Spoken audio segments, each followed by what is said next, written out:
నమస్తే KSK TV news కి స్వాగతం. నేను రియా. ముందుగా వార్తల్లోని వివరాలను గుత్తి పెన్షనర్స్ భవనంలో నఖరాకి నివాళులర్పించిన pensioners. Reporter KSK Sunil.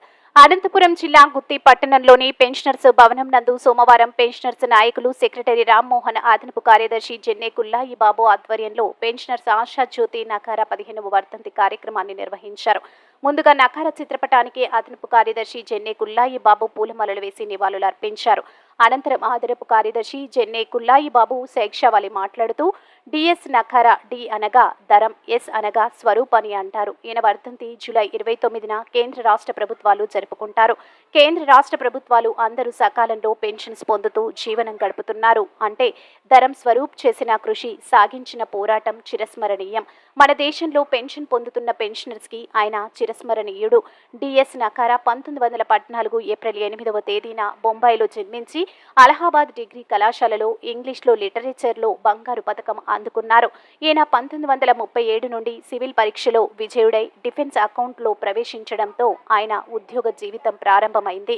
Hindustan aeronautic ఘాటులో ఇంజనీర్గా పనిచేశారు. పదవి విరమణ తర్వాత భారత సేన సహజం న్యూఢిల్లీ పెన్షనర్స్ సర్వసభ్య సమావేశంలో ముఖ్య అతిథిగా పాల్గొన్నారు. పెన్షన్ చెల్లింపులో ప్రభుత్వం వివక్షతను గమనించారు. 1971వ సంవత్సరానికి ముందు పదవి విరమణ చేసిన వారికి చాలా తక్కువ పెన్షన్లతో ఉవిడ్ 4 కారణాల పేరుతో కోతలు విధించేవారు. ఆనాడు అత్యధికంగా 675 రూపాయలు మాత్రమే పెన్షన్ ఉండేది.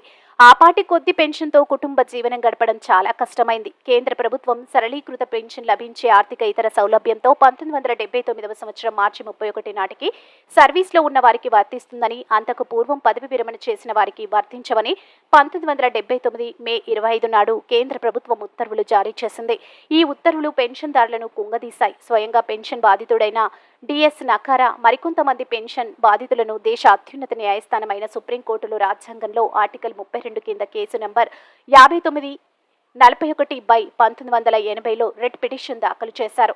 ఆనాడు సర్వోన్నత న్యాయస్థానం ప్రధాన న్యాయమూర్తిని జస్టిస్ వైవి చంద్రసూద్ మరియు చిన్నపురెడ్డి డిఏ దేశాయ్ వివిధ న్యాయమూర్తులతో కూడిన సంక్షేమ రాజ్యాల బాధ్యత గతంలో ఇచ్చిన తీర్పును భారత రాజ్యాంగంలోని ఆర్టికల్ 14 యందు పూర్వపరాలు పరిశీలించి 1982వ సంవత్సరం డిసెంబర్ 17వ తేదీన చారిత్రాత్మకమైన తీర్పు వెలువడింది అని అదనపు కార్యదర్శి జెన్నే కుల్లాయి బాబు తెలిపారు.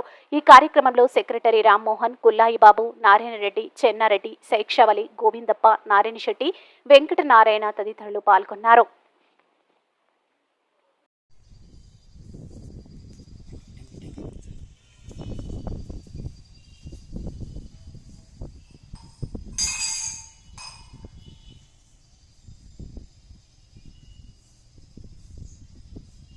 కొంచెం ఇట్లా సైడ్ తిరిగి కొట్టు, అట్లా వేసి కనబడుతుంది.